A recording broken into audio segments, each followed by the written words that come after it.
Assalamualaikum warahmatullahi wabarakatuh. Sahabat sekalian, selamat datang kembali di channel ini untuk menyimak kajian yang penuh hikmah dari guru kita, Bapak Buya Ruspi. Simak sampai akhir agar penjelasannya dapat dipahami secara utuh dan tidak menimbulkan salah paham. Semoga Allah memberikan ilmu yang bermanfaat. Selamat mendengarkan. Kita akan bahas tentang zikir dengan kalimat la ilaha illallah. Pertama, kita perlu pahami bahwa zikir itu merupakan kebutuhan anak manusia. Jadi kebutuhan kita semua. Dan zikir ini banyak pengertiannya. Ada zikir dalam pengertian ucapan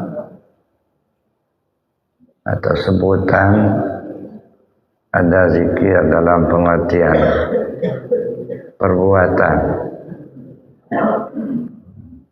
Zikir dalam pengertian ucapan, ya kita mengucapkan kalimat-kalimat zikir seperti baca Al-Quran, baca tasbih, tahlil, itu kalimat-kalimat yang diucapkan. Daripada zikir yang diperbuat, berarti melaksanakan sholat, gitu. Melaksanakan haji, itu merupakan zikir. Ada zikir yang diingat.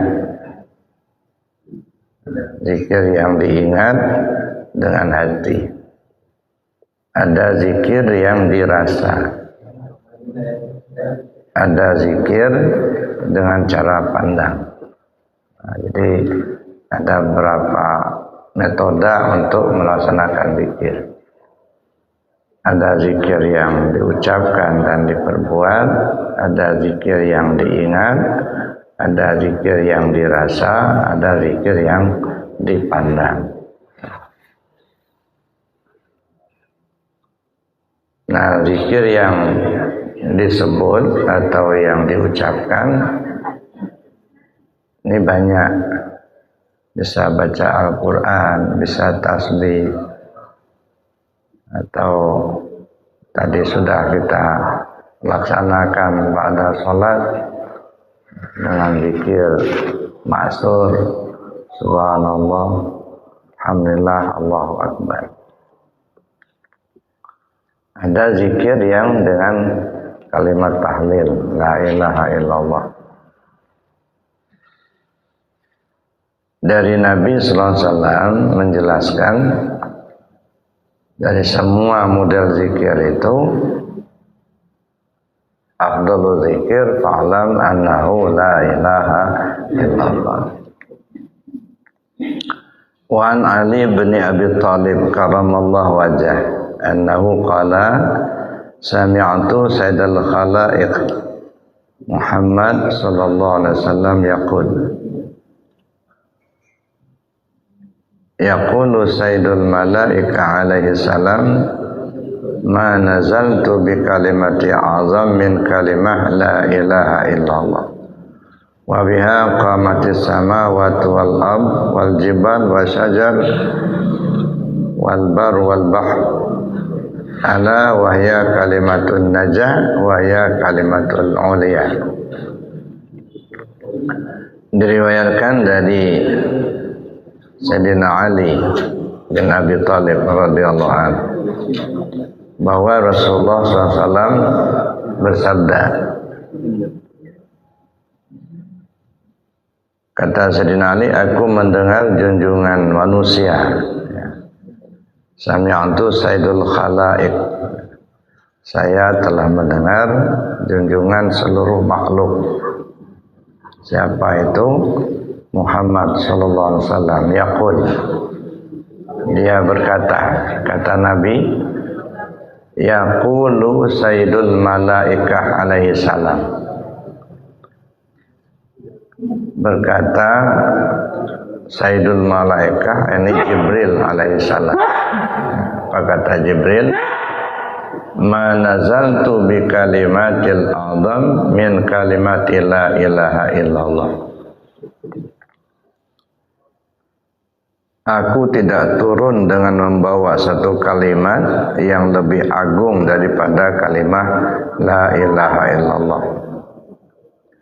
Dengan kalimat tersebut, langit, bumi, gunung, pepohonan, daratan, dan lautan menjadi ada. Ingatlah kalimat tersebut adalah kalimat keselamatan dan kalimat yang tinggi. Dikata Jibril alaihissalam, ma nazaltu bi kalimati a'zama min kalimat la ilaha illallah. Tidaklah aku turun dengan membawa kalimat yang lebih agung daripada kalimat la ilaha illallah. Wa biha qamatis samawati wal ardh. Dengan kalimat itu, dengan sebab kalimat itu terjadilah langit, bumi, gunung, pepohonan, daratan, lautan. Ala wahya kalimatun najah. Nah, ketahuilah kalimat itu adalah kalimat keselamatan, wahya kalimatun ulia, dan dia juga merupakan kalimat yang paling tinggi. Wa fi hadis akhar, dalam hadis yang lain, wa kalimatut tauhid, wahya kalimatul ikhlas, wahya kalimatut taqwa, wahya kalimatut thaibah, wahya kalimatut da'watil haq, wahya urwatul lusqa, wasamanul jannah. Ini banyak. Dalam hadis yang lain disebutkan bahwa la ilaha illallah itu adalah kalimat tauhid, kalimat ikhlas, kalimat taqwa, kalimat thaibah, kalimat dakwah, ya, dakwah kepada kebenaran. Ia adalah tali yang amat kuat dan harga sebuah surga, satu surga. Nah, jadi ini kelebihan-kelebihan daripada kalimat la ilaha illallah. Bapak Ibu yang saya hormati, seperti yang saya katakan di awal tadi, kalimat zikir itu banyak. Nah, tapi yang paling agung itu adalah kalimat la ilaha illallah. Dalam pengamalan kalimat la ilaha illallah ada dua model. Nah, jadi di kalangan para ulama tasawuf, pengamalan kalimat la ilaha illallah itu ada dua model. Pertama, yang disebut dengan zikir hasanat. Yang kedua disebut dengan zikir darajat. Kalau zikir hasanat itu menyebut kalimah la ilaha illallah tanpa metoda, tanpa guru, tanpa silsilah. Asal kita menyebut kalimah la ilaha illallah itu sudah dapat pahala. Nah, itu namanya zikir hasanat. Jadi kita sebut la ilaha illallah tanpa metoda, tanpa silsilah. Nah, dalam hal ini kan banyak yang kita perhatikan di masyarakat kita, cara-cara pengamalan zikir la ilaha illallah itu kan banyak macamnya. Ya, ada yang disambung dengan syahadat kerasulan, la ilaha illallah Muhammadur Rasulullah. Ada juga yang begitu. Ada juga yang seperti kita tadi, afdhalul zikir fa'lam annahu la ilaha illallah. Lalu kita sebut la ilaha illallah, la ilaha illallah. Itu tidak menggunakan metode. Itu disebut zikir hasanat. Nah, Yang kedua ada yang disebut zikir darajat. Nah, kalau zikir darajat ini harus menggunakan metode atau disebut zikir tarekat. Jadi kita menyebut kalimat la ilaha illallah itu ya boleh-boleh saja, mau pakai hasanat boleh, mau pakai yang darajat boleh. Nah, cuman kalau pakai hasanat itu hanya merupakan ibadah yang untuk membersihkan hati agak sulit, Pak. Ya. Ini walaupun kita banyak mengamalkan zikir dengan kalimat la ilaha illallah dengan metode hasanah, itu sulit untuk membersihkan hati. Ya. Kenapa sulit? Ibarat memecahkan batu yang keras.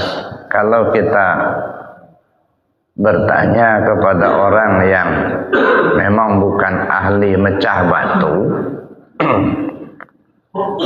tentu dia akan menjawab secara umum, Pak, bagaimana cara memecahkan batu? Secara umum akan menjawab, ya kita pukul aja. Ya pukul aja. Nah, yang mukulnya gini aja sudah mukul. Nah, kalau hanya sekedar mukul, ya kalau mungkin batunya agak lembek atau batu kecil mungkin pecah. Tapi kalau batu sudah sebesar derum, batunya keras pula, hanya begini aja mukulnya 10 tahun nggak bakal pecah. Kenapa? Nggak menggunakan metode, cara.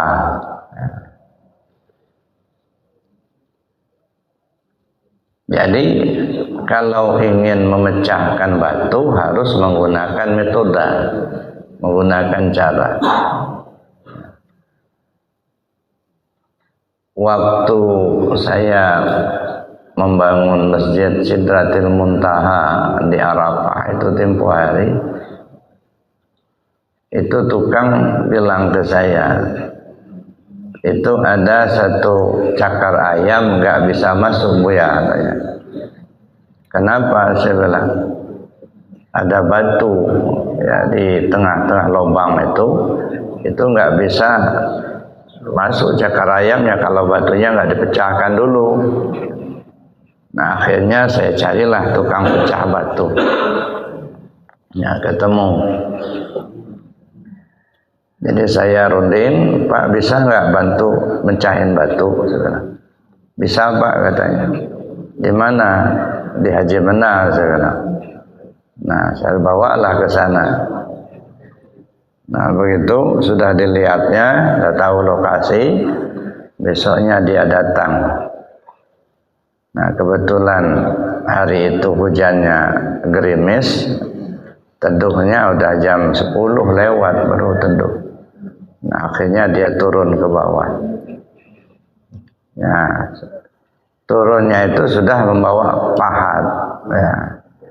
Baru saja diketoknya ada 3 kali pahat itu, karena memang licin itu ya, meleset kena telunjuknya, berdarah.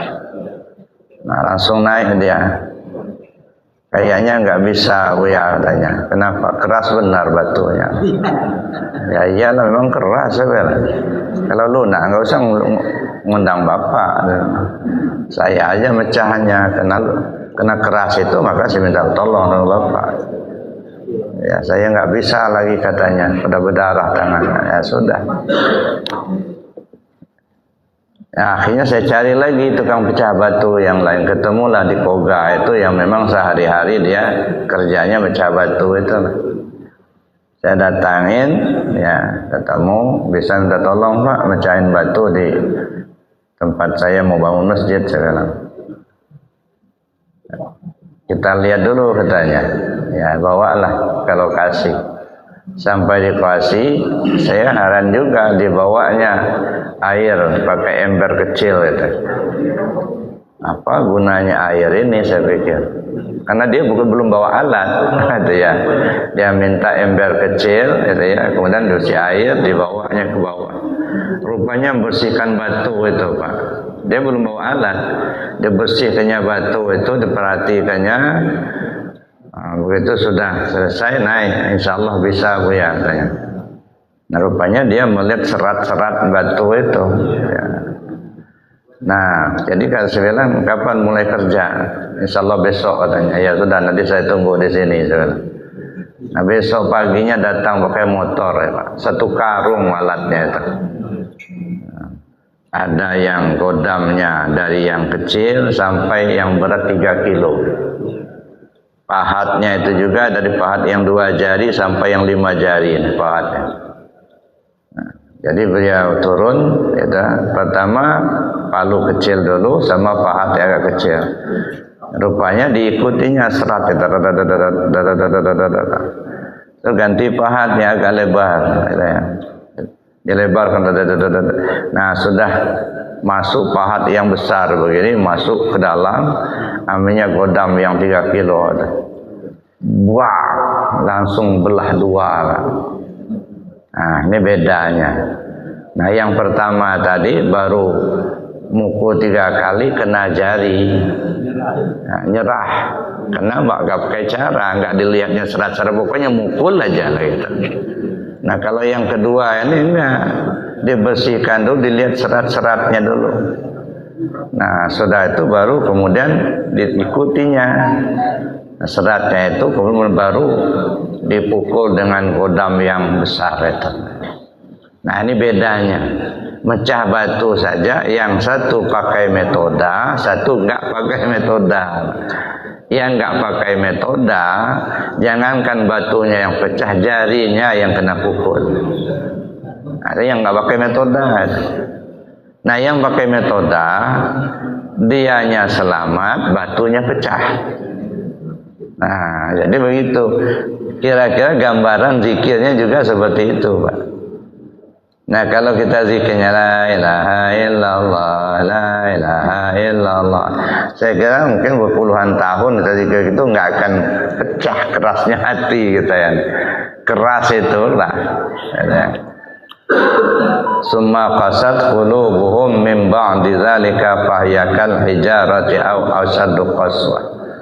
Kemudian hati mereka keras membatu, bahkan lebih keras lagi daripada batu. Nah, jadi lebih keras daripada batu. Nah, kalau hati yang keras hanya dipukul, ya katakanlah dengan zikir yang tidak menggunakan metoda, nah saya pikir agak lambat bersihnya. Nah, tapi kalau kita menggunakan metoda agak cepat. Nah, zikir darajat ini zikir yang menggunakan metoda. Tetapi ini harus kita ambil dari yang ahli zikir. Dalam bahasa tarekat, talqin zikir. Jadi bukan baca-baca buku, bukan pula dengar-dengar ceramah, tapi betul-betul diterima dari yang ahli zikir. Nah, itu namanya kita belajar berzikir dari ahli zikir, atau disebut talqin zikir. Nah, ketika kita mengambil zikir dari ahli zikir, dia akan mempunyai sanad. Nah, sanad inilah yang sambung bersambung sampai kepada junjungan kita Nabi besar Muhammad SAW.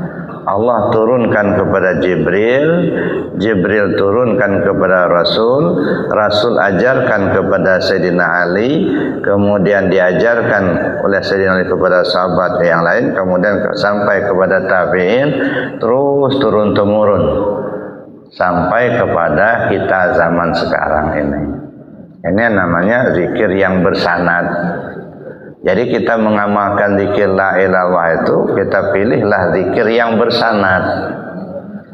Ya, jangan hanya sekedar zikir ucapan kalimat yang tidak bersanad. Nah, itu namanya zikir tarekat.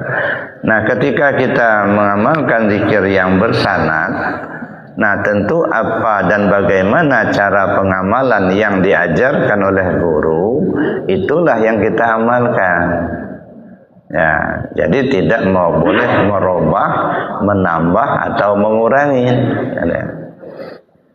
Nah, misalnya ya ada hadarahnya terlebih dahulu.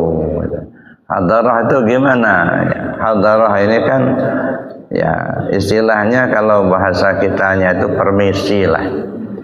Nah, ya misalnya kita mau menunaikan ibadah haji umpama, lalu kita minta maaf kepada teman-teman kita. Kalau bisa tentu kita datangin rumahnya. Nah, begitu kita datang cerita-cerita minta doanya, ya kita akan berangkat menunaikan ibadah haji dan mohon maaf atas segala kekeliruan kesalahan selama ini. Nah, kita datang ke rumahnya. Nggak sempat kita datang ke rumahnya, ya kita telepon saja. Nah, kan sekarang kan sudah canggih itu, pakai telepon gitu ya. Nah, kira-kira gambaran seperti itu. Kita akan menghadap Allah nih. Ya. Tentu kita izin dulu, pamit dulu kepada guru-guru kita. Kalau bisa kita datangin ke rumahnya, datang ke pusaranya, ziarah ke pusaranya. Nah, kalau nggak sempat kita telepon saja, pakai telepon pada guru-guru kita yang sudah berpulang ke rahmatullah, ya pada orang tua kita pamit, kita menghadap Allah, telepon aja ila hadratin Nabi Muhammad sallallahu alaihi wasallam. Kita lagi nelpon. Nah, kalau sempat kita datang betul ke pusaranya. Nah, kalau tidak ya kita di hadarah. Nah, jadi hadarah itu ya kita pamitlah itu, karena kita akan menghadap Allah dengan kita berzikir tadi.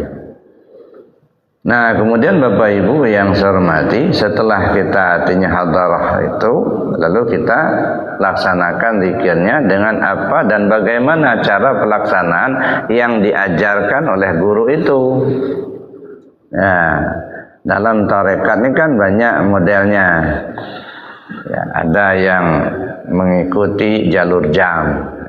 Ya, misalnya dari kiri ke kanan, la ilallah, la ilallah.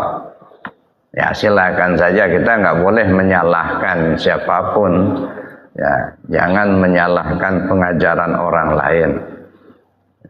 Tetapi kita amalkan apa yang kita pelajari dari guru kita, itu saja. Dengan tidak menyalahkan amalan orang lain, tetapi kita mengamalkan apa yang kita pelajari.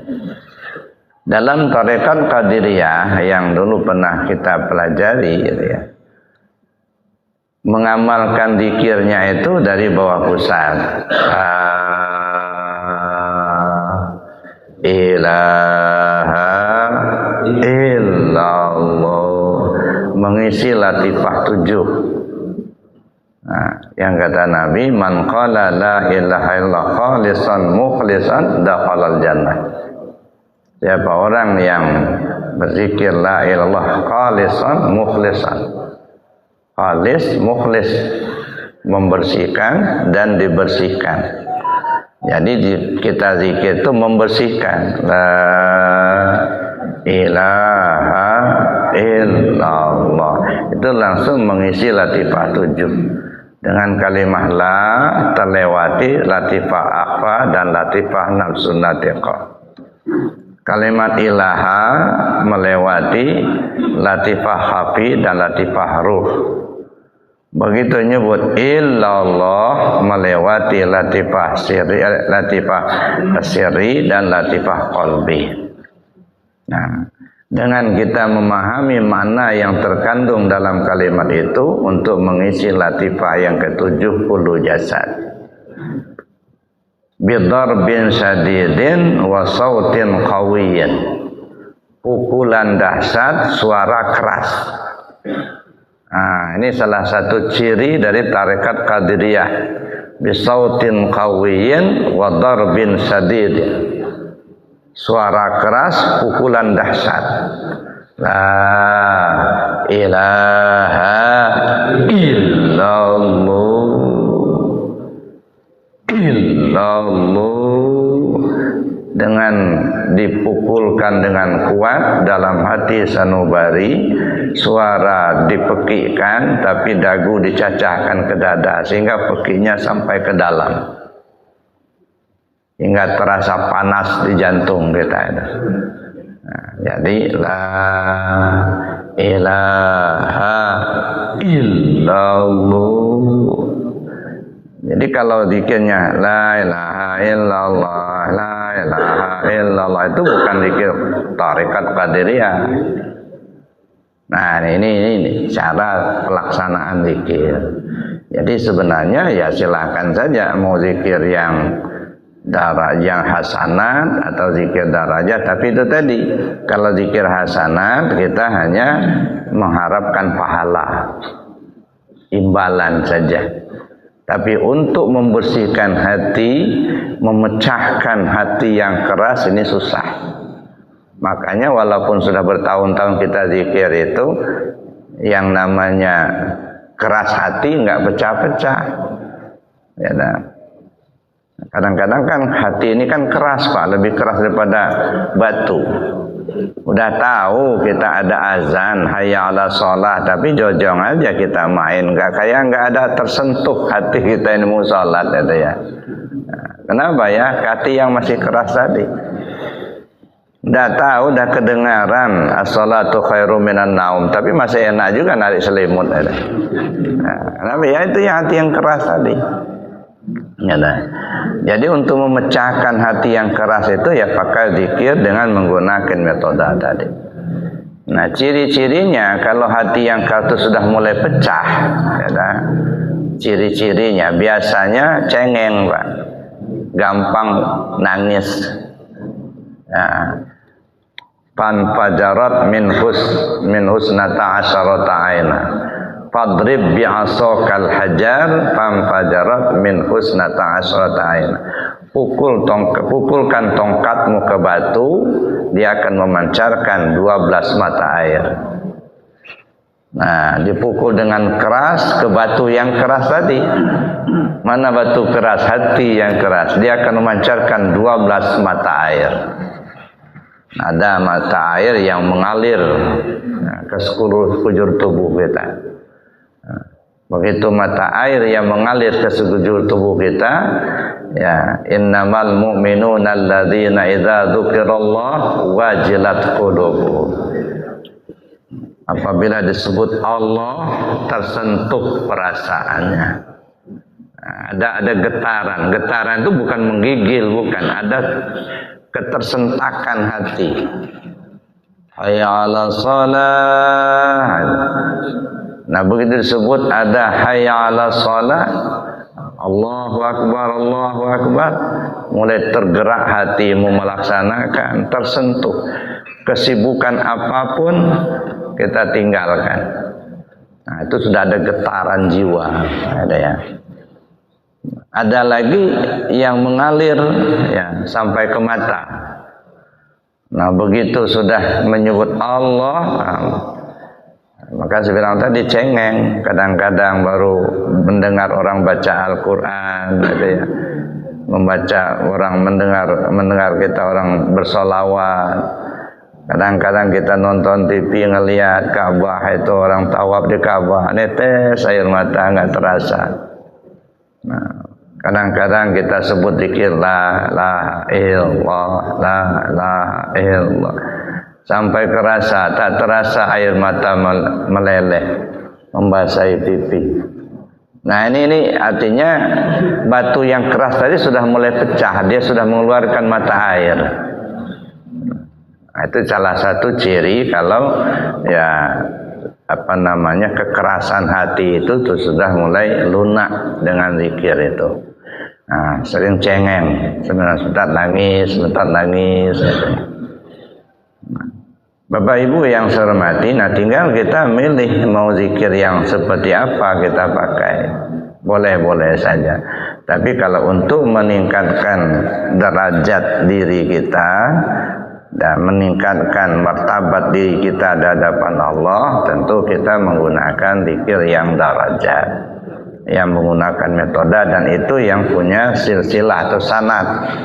Nah, kalau bisa kita ngamalkan zikir la ilallah itu yang pakai sanad. Bapak ngambil zikir ini dari mana? Dari si A ngambilnya dari mana? Dari si B ngambilnya dari mana? Dari C. Terus sampai kepada junjungan kita Nabi besar Muhammad sallallahu alaihi wasallam. Nah, ini namanya zikir tarekat. Terima kasih masih setia menyimak di channel ini. Kita lanjutkan kembali kajian yang penuh makna ini. Semoga apa yang kita dengarkan bersama bisa menambah wawasan, membuka pemahaman, dan menjadi renungan bagi kita semua. Baiklah, mari kita simak kembali kajiannya. Nah, zikir tarekat. Zikir tarekat itu artinya zikir yang menggunakan metode.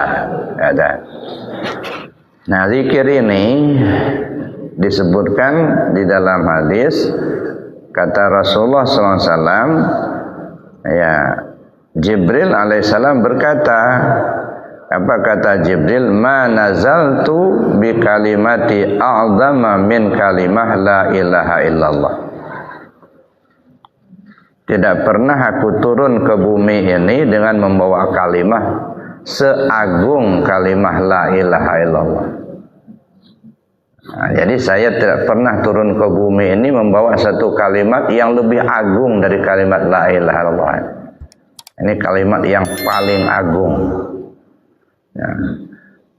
Maka disebutkan fa'lam annahu la ilaha illallah. Afdalu dzikir fa'lam annahu la ilaha illallah.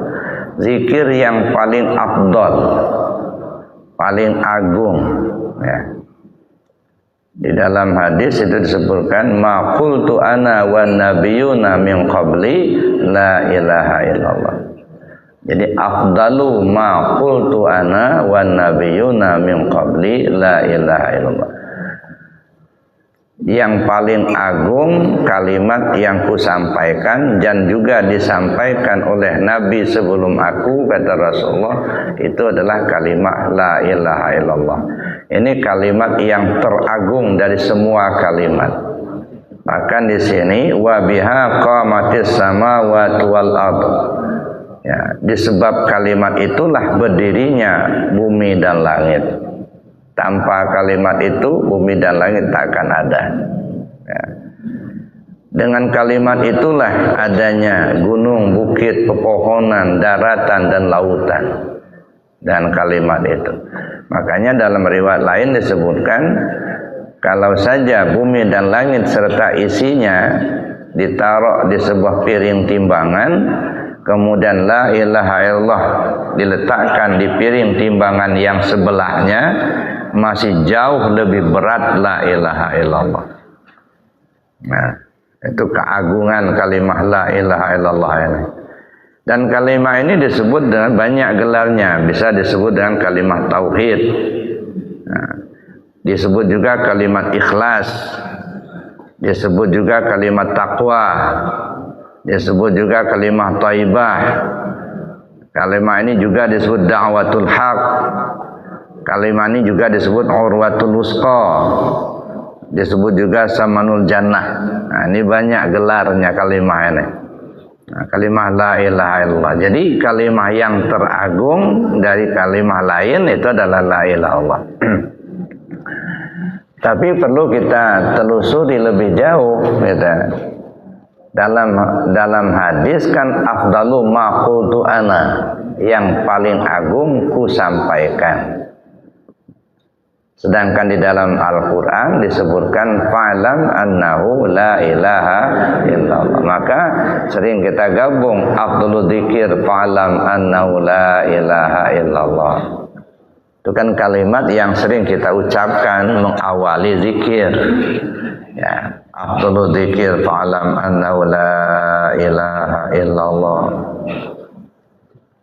Nah, coba kita renungkan, kita pahami itu. Zikir yang paling afdal, fa'lam, ketahuilah. Nah, kan gitu. Kalimat fa'lam itu kan fi'il amar. Afdalul zikir fa'lam. Zikir yang paling afdal itu ketahuilah bahwa zikir yang paling afdal itu la ilaha illallah. Maka maka kita di awal zikir tidak menggunakan kalimat afdalul zikir fa'lam, tetapi ilahi anta maksudi. Apa bedanya? Kalau yang pertama kan pemberitahuan, afdalul zikir fa'lam annahu la ilaha illallah. Seafdal zikir ketahuilah bahwa seafdal zikir itu adalah la ilaha illallah, pemberitahuan.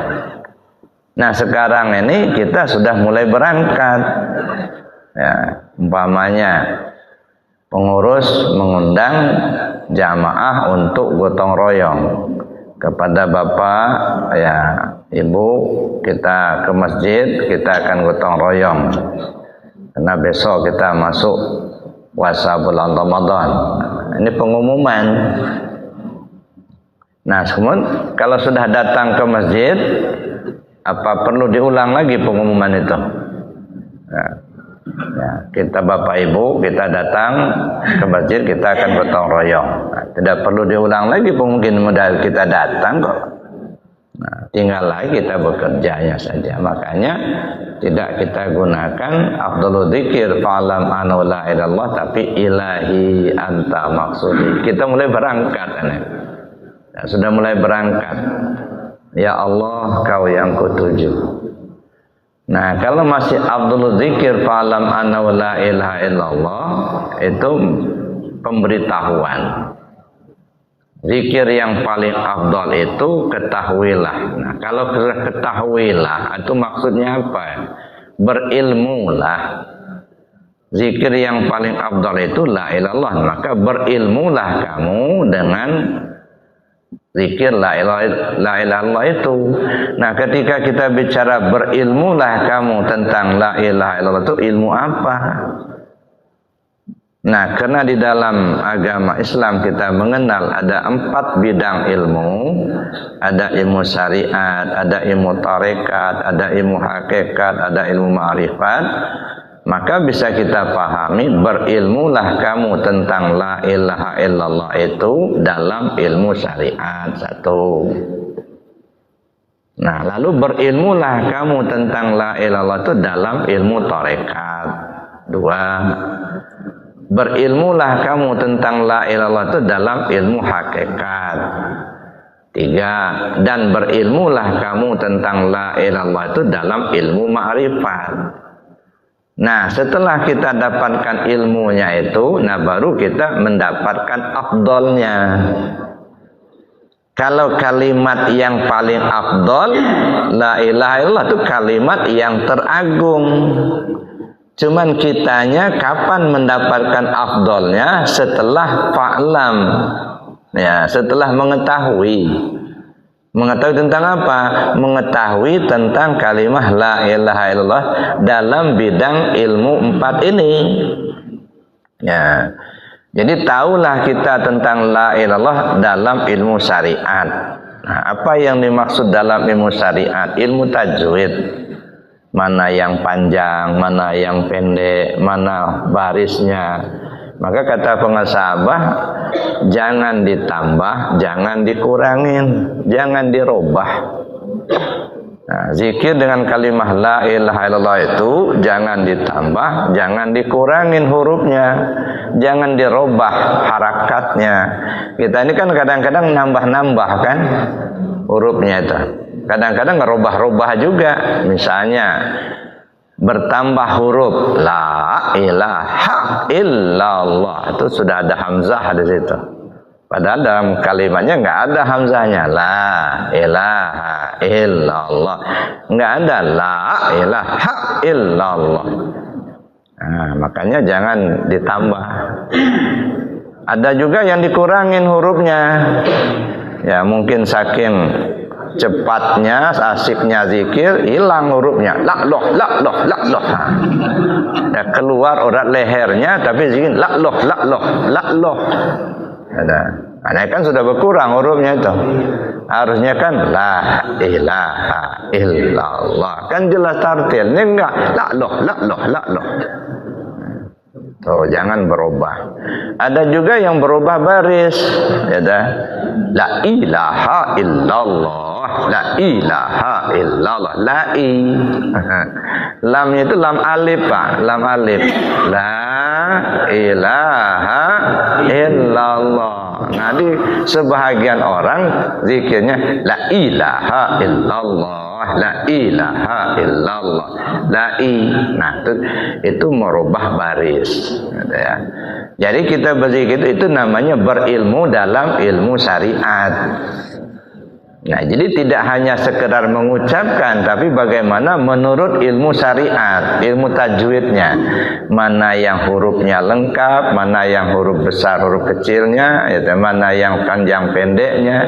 Muhammadur Rasulullah kan penutup, gitu ya. Nah, kadang-kadang kita maaf ya, dengan tidak bermaksud menyalahkan, tapi ya gambaran ya. Seringkali kita zikir diawali la ilaha illallah, la maujud illallah, la ilaha illallah, la maksud illallah, la ilaha illallah hayyum baqi. Baru la ilaha illallah, la ilaha illallah. Nah, kadang-kadang kan diawali Sayyiduna Muhammadur Rasulullah. Nah, baru kemudian zikir yang banyak. Ya. Kan sering kita temukan. Maka saya bilang tadi dengan tidak bermaksud menyalahkan lah. Ya. Tetapi kita pahami Muhammad Rasulullah itu artinya penutup. Ya. Ibarat pesawat, kita sudah take off, ya, kita sudah naik terbang sampai ke sekian kaki, baru kita landing turun ke bawah. Nah, kita zikir itu sampai terus ibaratnya naik ke zat. Nah, begitu sudah mengawang-awang sampai ke puncak, kita landing. Sayyiduna Muhammadur Rasulullah. Jadi dari zat turun ke sifat. Jadi kalau sudah ditutup dulu, nah yang lain mau taruh di mana? Nah, makanya nutup itu setelah selesai. Ini kan baru mau berangkat udah ditutup dulu.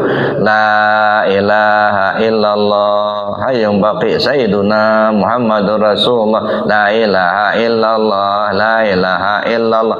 Udah ditutup. Nah, mestinya nutupnya itu kan belakangan. Nah, udah selesai baru ditutup, kata. Ini baru mau naik udah ditutup duluan, katanya. Nah, makanya di dalam pengamalan tarekat Qadiriyah Naqsabandiyah yang kita pelajari, la ilaha illallah. Ya, minimal 3 kali yang dilambatkan, kemudian langsung zikir la ilaha illallah, la ilaha illallah. Nah, begitu sudah selesai baru tutup Sayyiduna Muhammad Rasulullah. Jadi dari zat turun ke sifat, katanya. Nah, ini salah satu metode.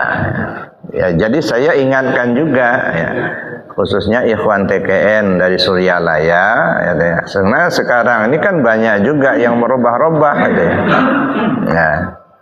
Ada yang nutupnya zikir khafinya alhamdulillah gitu ya. Saya terus terang aja mengambil langsung dari penguasa Abah, tidak pernah Abah itu nutup dengan zikir alhamdulillah. Semua ditutup dengan Sayyiduna Muhammad Rasulullah, baik zikir jahar maupun zikir khafi. Nah, jadi kalau ada yang mendakwahkan tutup dan alhamdulillah, saya pikir ya kita ikuti sajalah apa yang diajarkan oleh penguasa Abah. Nah, tidak usah kita mengikuti apa yang didakwahkan itu, gitu ya. Nah, karena kita mengamalkan tarekat itu mesti apa yang diajarkan guru itu yang diamalkan, jangan menambah-nambah, jangan ya mengurang-urang begitu. Nah, saya bilang saya mengikuti ya talqin zikir dari penguasa Abah, yaitu udah agak sering. Nah, karena dulu ada jamaah dari Lampung, saya bawa ke Suryalaya, mereka talqin, saya ikut di belakang. Ya, jadi sudah sering saya ikuti talqin zikir dari penguasa Abah, tidak pernah Abah nutup dengan alhamdulillah, tidak pernah. Nah, selalu ditutup dengan Sayyiduna Muhammad Rasulullah. Artinya kita tutup dengan turun ke sifat, gitu ya. Nah, maka saya ingatkan ya, kalau ada yang mendakwakan zikir khafi tutup dengan alhamdulillah, saya pikir nggak usah diikuti lah. Ya, ikuti saja apa yang diajarkan oleh pengasabah kepada kita. Ya, semua zikir jahar dan khafi tutup dengan Sayyiduna Muhammad Rasulullah. Itu jadi dari zat turun ke sifat. Ya. Jadi Bapak Ibu yang saya hormati, itu untuk melaksanakan zikir. Jadi apa yang kita pelajari dari guru, itulah yang kita amalkan.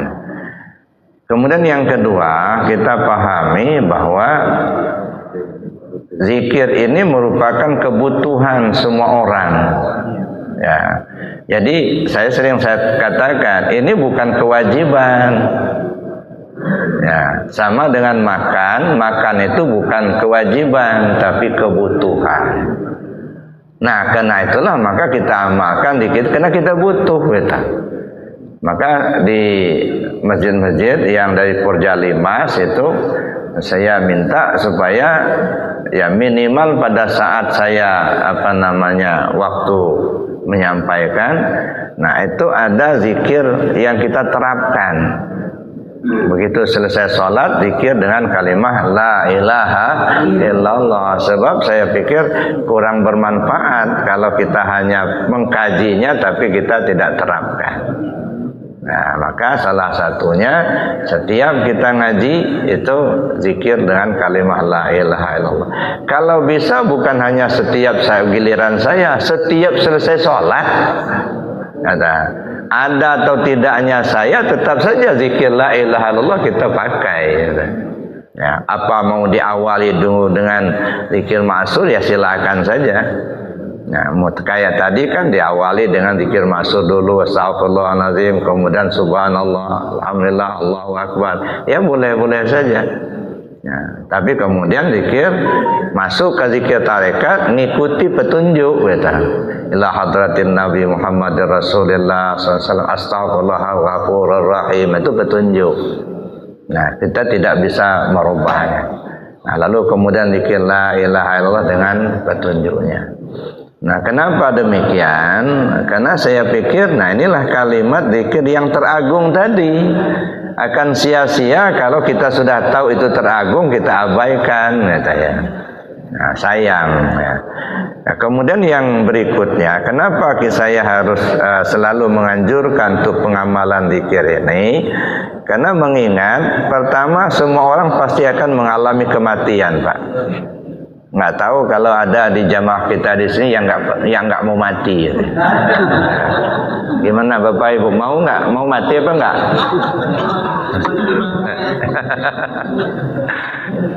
Karena kematian itu kepastian, ya. Maka kita tidak bisa menghindar. Yang bisa kita lakukan hanyalah mempersiapkan diri menghadapi pintu kematian itu. Ya kan gitu yang kita bisa lakukan. Jadi menghindari kematian nggak bisa, Pak. Karena memang udah kodratnya begitu, udah ketentuannya seperti itu, gitu ya. Nah, justru syarat masuk surga itu ya mati dulu, gitu. Bapak-bapak kalau ditanyakan pasti semuanya kepingin masuk surga, kan, gitu ya. Ya, kenapa? Karena dalam surga itu banyak bidadari. Ya. Nah, syarat masuk surga ya mati dulu, gitu. Kata Allah, kullu nafsin dha'iqatul maut, setiap bernyawa pasti akan mati.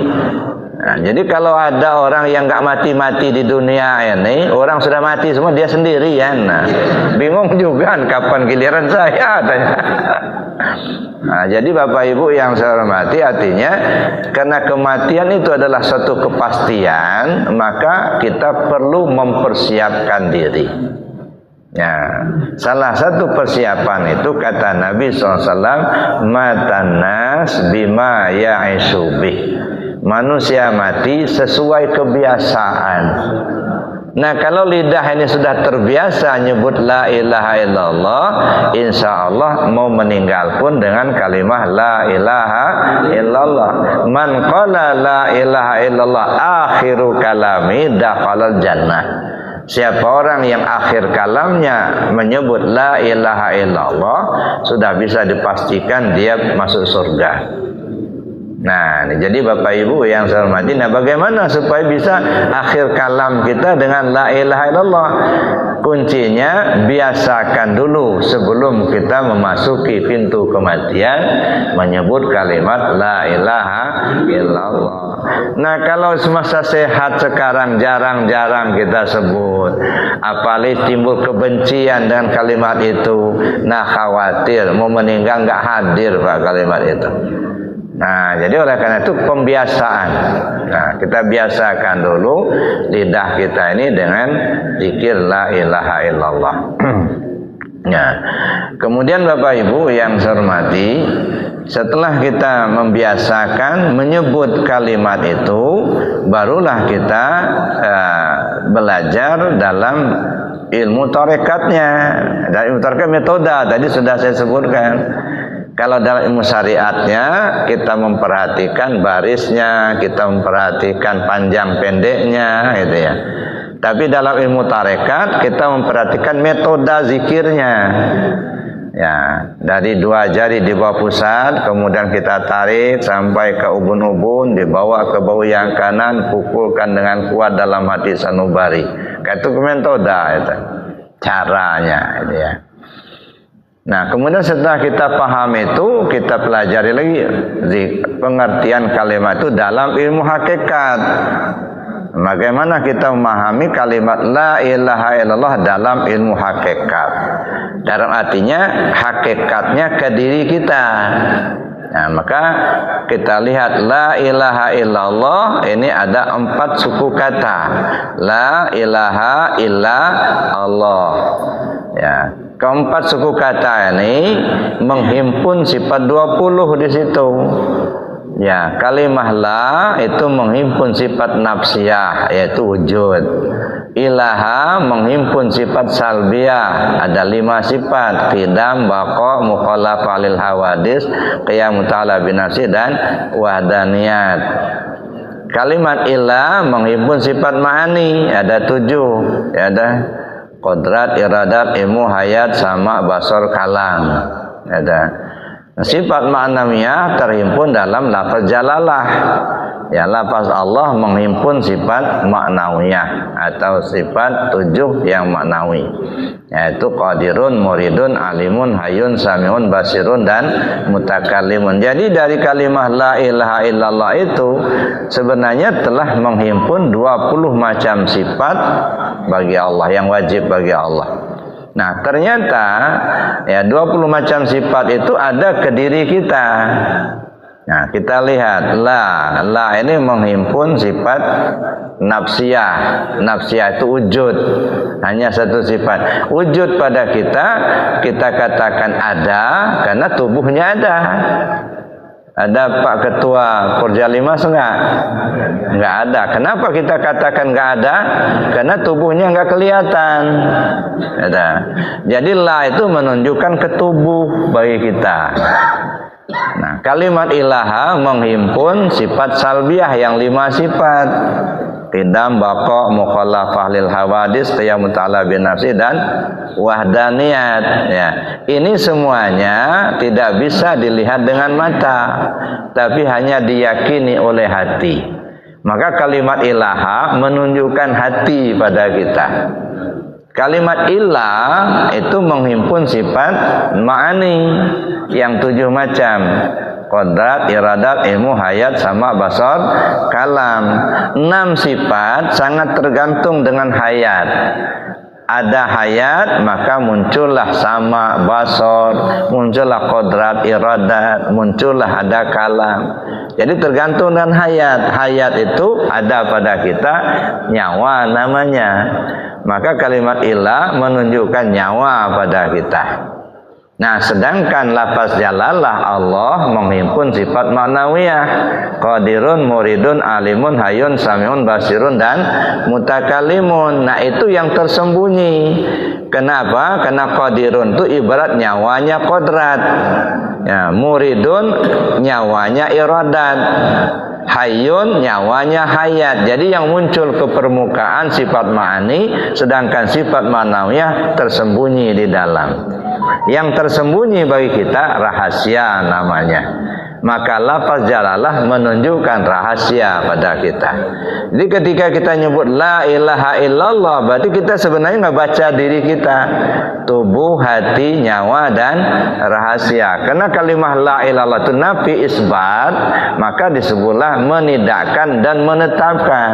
Jadi kalau disebut nafi isbat la ilaha illallah, tidak ada tubuh, tidak ada hati, tidak ada nyawa, illallah, yang ada hanya Allah, gitu ya.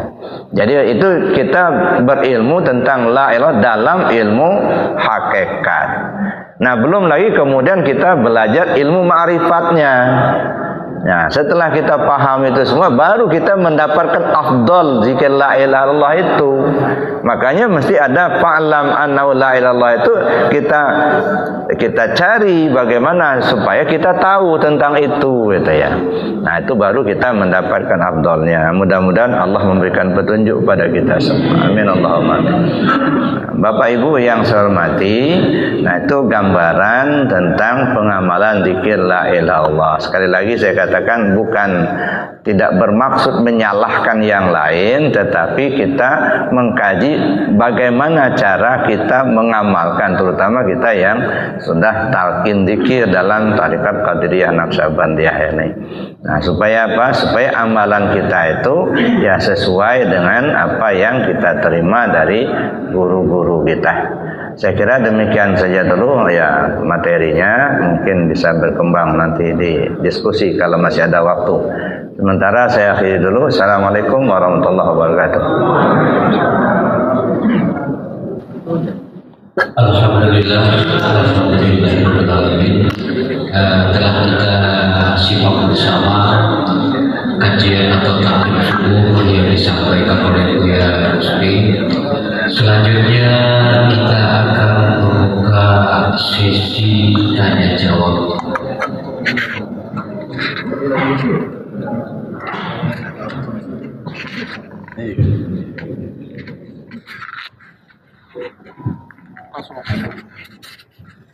Assalamualaikum warahmatullahi wabarakatuh, ya.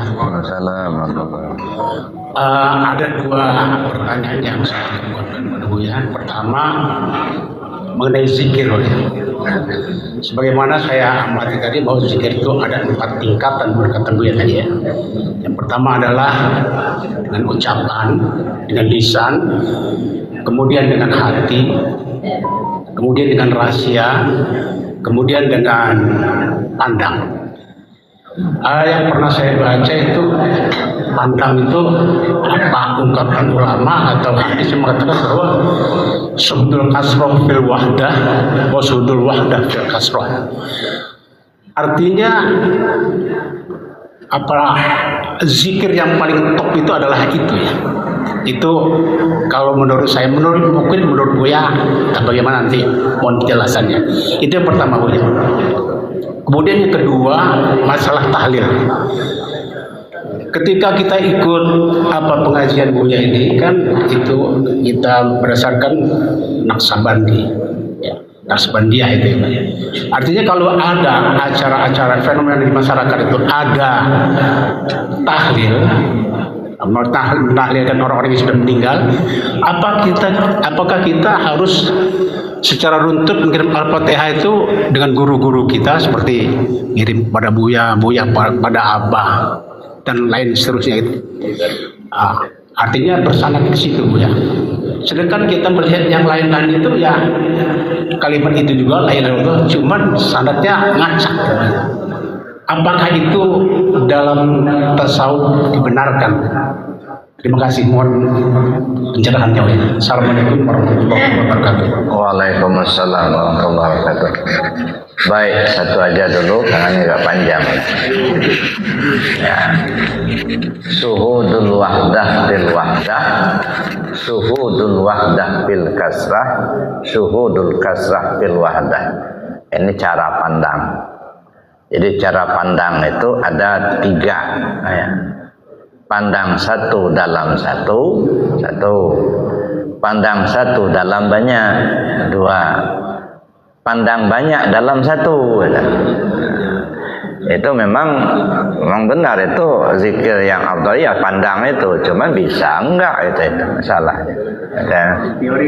Nah, jadi makanya kalau sekolah itu memang kelas 1 dulu Pak, baru kelas 2 gitu. Ya, enggak langsung kuliah enggak. Ya. Nah, jadi artinya, dan itu porsinya ada semua. Nah, ucapan itu zikir syariat. Nah, jadi kalaupun kita zikir itu di hati kita, tapi nggak pernah kedengaran dia baca Quran, nggak pernah kelihatan dia sholat, ya, kan orang jadi fitnah jadinya. Katanya orang Islam, saya belum pernah lihat sholat, belum pernah mendengar dia baca Quran, surah azan aja nggak bisa dia. Katanya orang Islam, akhirnya jadi fitnah. Orang dia meninggal nggak mau orang mensolatkan. Nah, itu namanya zikir syariat. Itu artinya yang dilihat, yang didengar. Nah, itu perlunya zikir syariat. Ya, zikir syariat itu artinya zikir yang diucapkan dengan lisan, diperbuat oleh tubuh. Jadi apa saja sebenarnya yang diucapkan oleh lisan dan diperbuat oleh tubuh, ya berpahala bagi yang mengerjakan, itu zikir. Sedekah juga zikir juga, katanya. Jadi zikir itu artinya kita menyebut, katakanlah, ya apakah baca Al-Quran, menyebut zikir dengan tahlil, tasbih, itu semuanya zikir syariat semua. Ya dah. Itu porsinya, porsi di luar Pak. Jadi bukan berarti kalau sudah di dalam kita tinggalkan di luar, enggak. Ya tetap saja. Nah, jadi kita artinya gunakan zikir syariat. Di saat kita memerlukan zikir syariat, kita zikir syariat yang kita pakai gitu ya. Seperti kita riungan itu kan. Nah, tentu kita harus ngomong Pak. Ya afdhalul dzikir fa'lam anna la ilaha illallah, kan kita ucapkan. Nggak mungkin pula orang banyak begitu dia aja semua hati ke hati. Ini ngapain ini katanya? Nah, itu kan jadi ditempatkan satu pada tempatnya. Nah, kemudian setelah zikir itu, zikir syariat, masuk ke zikir hati. Itu disebut zikir tarekat. Zikir tarekat itu ingat hati kepada Allah. Kata. Mungkin awal mulanya kita sebut namanya dulu, ismu zat, Allah, itu sebut nama. Tapi yang kita ingat bukan nama itu sebutan. Yang kita ingat yang punya namanya itu loh. Ya, nah, bagaimana kita mengingat sesuatu yang kita tidak tahu? Tentu nggak bisa. Nah, ini artinya kita mesti tahu dulu, gitu ya, supaya kita ingat kepada Allah. Ya, tahulah kita dengan Allah, begitu. Kalau kita belum tahu dengan Allah, bagaimana kita ingatnya? Nah, disinilah kita kadang-kadang yang kita ingat nama, gitu. Ya. Kalau kita ingat nama itu kan sebutan. Apakah ketika kita tidak menyebut Allah itu nggak ada? Tetap ada. Ya, tapi untuk melatih hati kita, sebut namanya dulu, lalu kemudian kita ingat yang punya nama. Jadi nyebutnya pakai hati. Nah, nanti naik ke zikir hakikat, itu zikir yang dirasa. Nah, jadi kita ini dirasa, itu medianya rasa, itu zikir hakikat. Misalnya sholat itu kan termasuk zikir. Ya, nah, ketika kita melaksanakan sholat, yang kita rasakan di dalam kita melaksanakan sholat itu, kita yang sholat atau bukan? Nah, ini sudah mulai ke zikir rasa. Bukan rasanya nikmat zikirnya, bukan itu. Ya, makanya rasa itu ada 3 kategori. Ada rasa jasmani, ada rasa ruhani, ada rasa rabbani. Kalau rasa jasmani dipencet sakit, nah itu rasa jasmani. Rasa ruhani, rindu, senang, bahagia, nah itu rasa ruhani. Nah, itu yang dimaksud rasa dalam zikir, bukan itu. Rasa robbani. Bagaimana rasa robbani? Hilang rasa kehambaan, isbat rasa ketuhanan. Nah, bagaimana kita untuk isbat di rasa ketuhanan tadi? Itu harus kita kenal dulu Allah tadi, gitu. Nah, itu yang disebut rasa itu. Jadi di porsinya masing-masing. Nah, yang keempat baru disebut dengan zikir ma'rifat. Fa ainama tuwallu fasama wajhullah. Kemanapun kau menghadap, di situ wajah Allah. Nah, itu sudah zikir ma'rifat, artinya pandang. Nah, kalau kita sudah memahami itu, yaitu tadi kata Allah, kemanapun kau menghadap, di situ wajah Allah. Sekarang kita cek, Bapak ngelihat meja ini enggak? Kelihatan. Ngelihat enggak ada Allah di sini? Benar ada? Enggak jujur, Pak. Hah? Hakikatnya. Nah, iya, ya saya nggak mau mengatakan saat mejanya Allah, bukan. Tapi maksud saya, Bapak dan kita semua, bukan hanya Bapak, mampu nggak kita melihat adanya Allah ketika kita memandang meja? Ini karpet, ya. Karpet ini kan terbentang, ya. Mampu nggak kita melihat adanya Allah pada saat kita memandang karpet ini? Ini dinding, ya.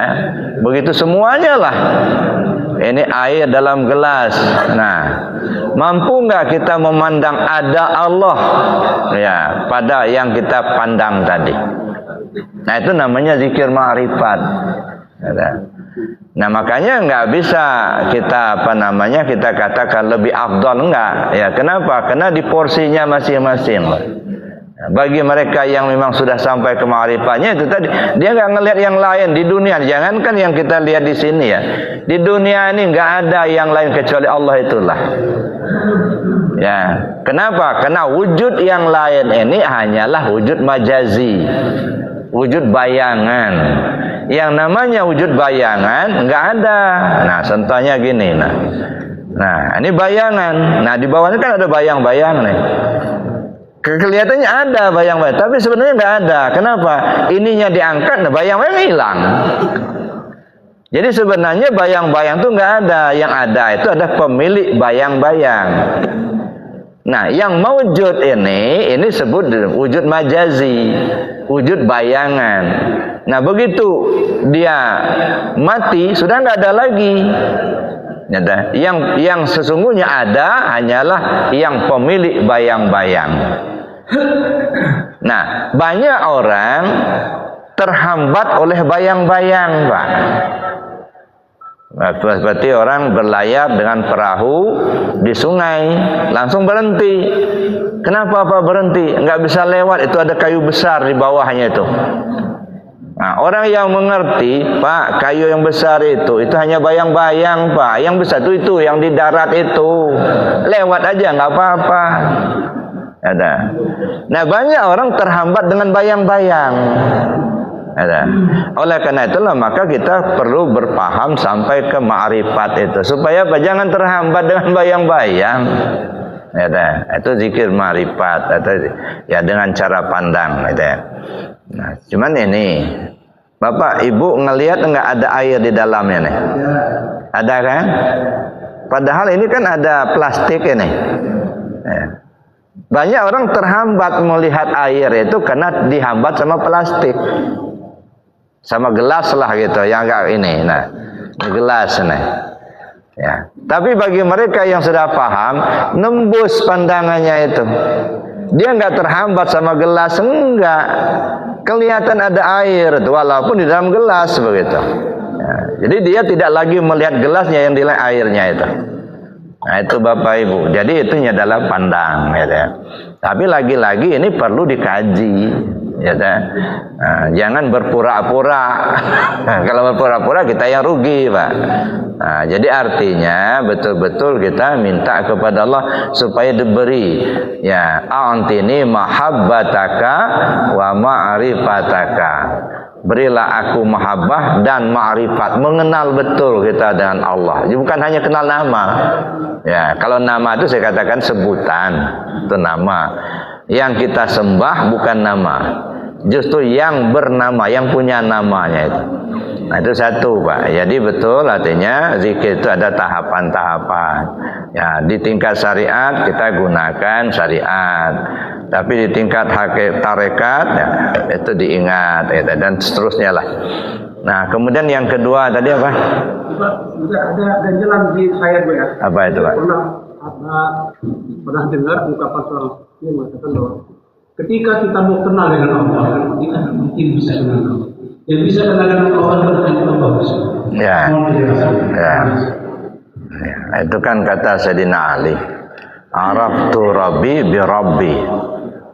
Nah, kalau kita mengenal Allah nggak sanggup. Kenapa? Karena Allah itu maha ghaib, Pak. Hilangkan dulu kitanya, baru muncul begitu. Kalau kita masih merasa kita, ya nggak kenal kita.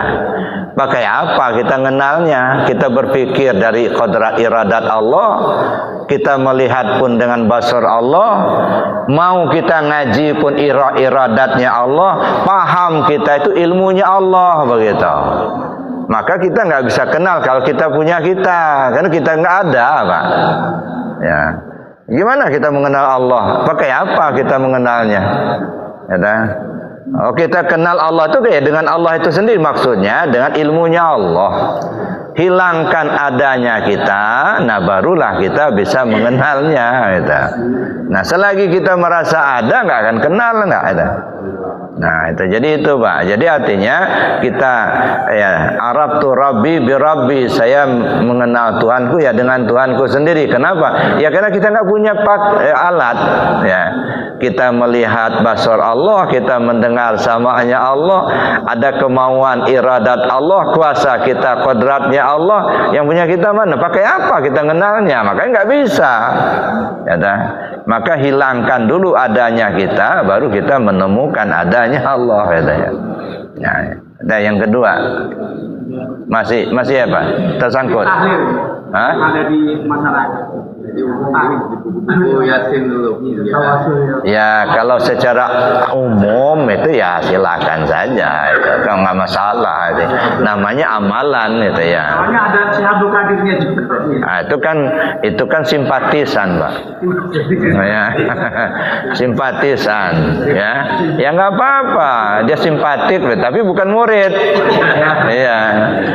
Jadi kalau dia belum mengamalkan tarekatnya, dia belum jadi murid Syaikhul Qadir, simpatisan. Ya sebut aja nggak apa-apa itu.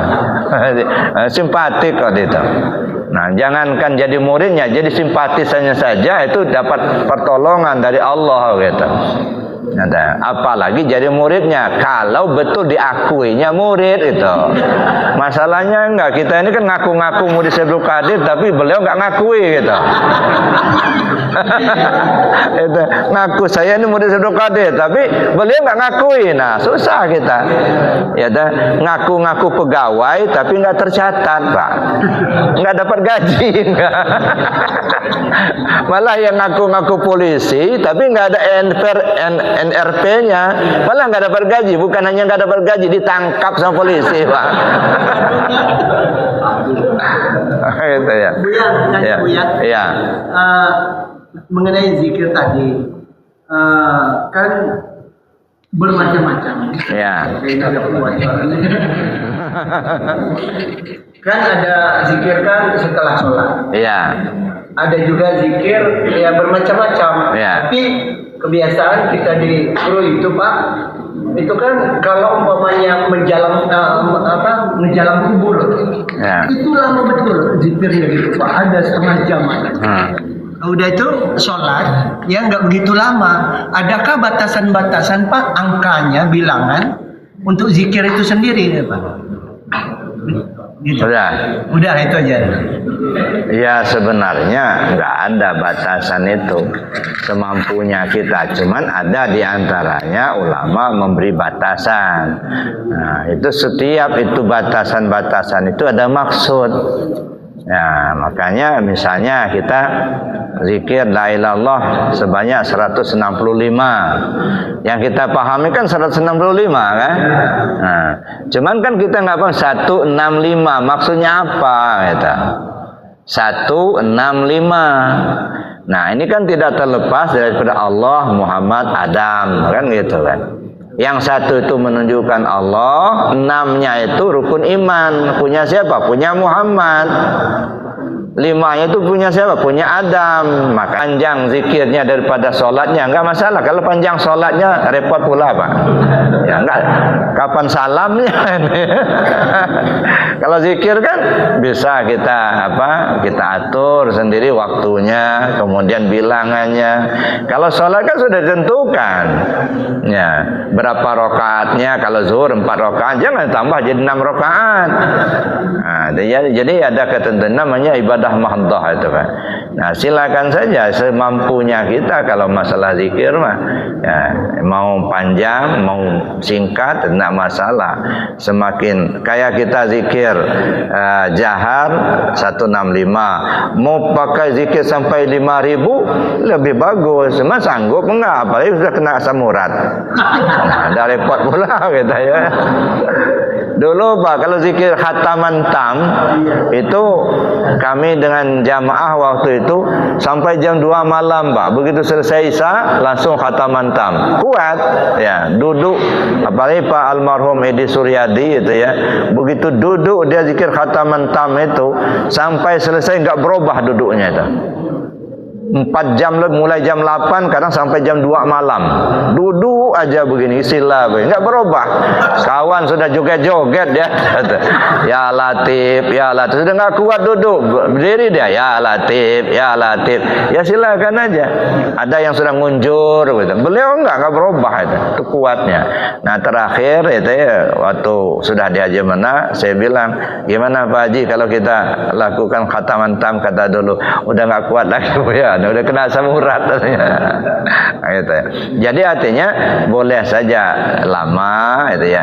Kayak kita zikir khafi. Ya, kalau sudah salat suka zikir kan sebentar aja, paling berapa? Enggak cukup 5 menit selesai. Itu bukan berarti hanya sebatas itu, enggak. Karena mengingat waktu, Pak. Kita mau ada pengajian, misal mungkin ada yang mau ada urusan lain gitu ya. Nah, tapi lebih lama kita sendirian lebih bagus. Bangun jam 2 malam, mandi, kita salat taubat, salat hajat, tahajud, tasbih, witir. Belum salat subuh belum masuk itu masih jam 4 misalnya. Udah zikir aja. Berjam-jam itu enggak masalah. Ya, lebih lama lebih bagus itu ya. Nah, saatnya kita mampu saja ya. Jadi batasan-batasan itu ya memberikan isyarat-isyarat ya. Enggak apa-apa ya, walaupun lama enggak masalah. Ada juga ya yang dibatasi misalnya ya Latif, ya Latif. Ya, kalau dalam ini kan 16.641 gitu. Nah, itu batasan. Tapi kalau kita zikir yang biasa aurat cukup 129. 129. Nah, ini kan. Nah, bukan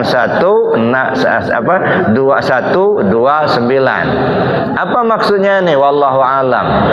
Ya, Abah tidak menguraikan itu. Nah, tapi mungkin menurut saya ini bukan versi dari pengarsa. Ya, 129. 1 itu menunjukkan Allah, 2 zat dan sifat. Ya, 9 lapisan hati. Jadi 129.